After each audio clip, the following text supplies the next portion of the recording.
I thought I should actually show you what he actually said. Not the annotised version, not the cut-down version, not the Twitter version. This is what he actually said about rural and regional communities. How could anyone have a problem with this? Here is it in full, in context. Have a look. How would the communities closing go towards the Commonwealth's policy on closing the gap? Well, I think they're two entirely separate issues, and if you want to close the gap, what you've got to do is get the kids to school, the adults to work, and you've got to ensure that communities are safe. And in order to get kids to school and adults to work, you've got to have a school.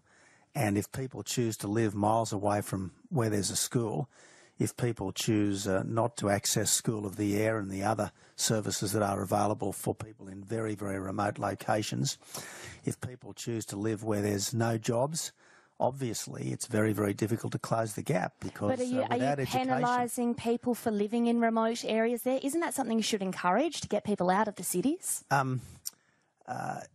It's not the job of the taxpayer to subsidise lifestyle choices.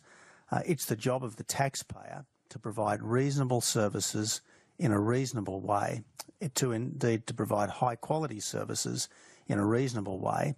And then I think it is the responsibility of our citizens to shoulder the usual duties of citizenship. And it is the responsibility of every Australian parent to send his or her children to school, Indigenous people no less than everyone else. It's the responsibility of every Australian adult to look for work if you are capable of work.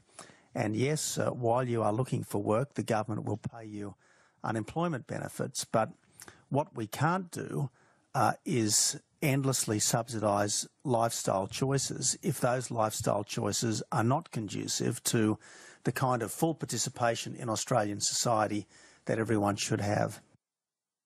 Where exactly is the scandal? People should send their kids to school and parents should try to get a job. And regardless of who and what you are, if you live in a place where there isn't a school or there aren't any jobs, then you should pick up and go somewhere else. Racist rant. Now, you have heard the full context. You've seen all of the other garbage as well. But here's the alternative Prime Minister. What did he take out of the 2 minutes that you just saw? Have a look.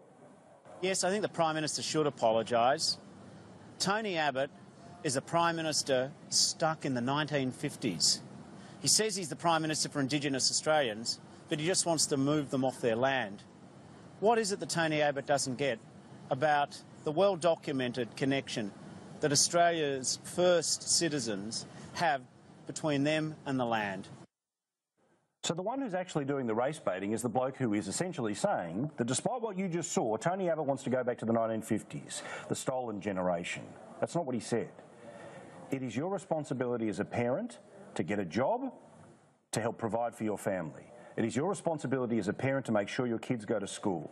And if there is no job and there is no school, you need to go somewhere where there is. And for state and federal government, they can't just build a school because there's a few people who live somewhere. They need to put the best possible schools where people actually are. There's nothing racist in that. And what is actually the racist stuff is the people who have gone out of their way to try and make this a racial issue. That's patronising.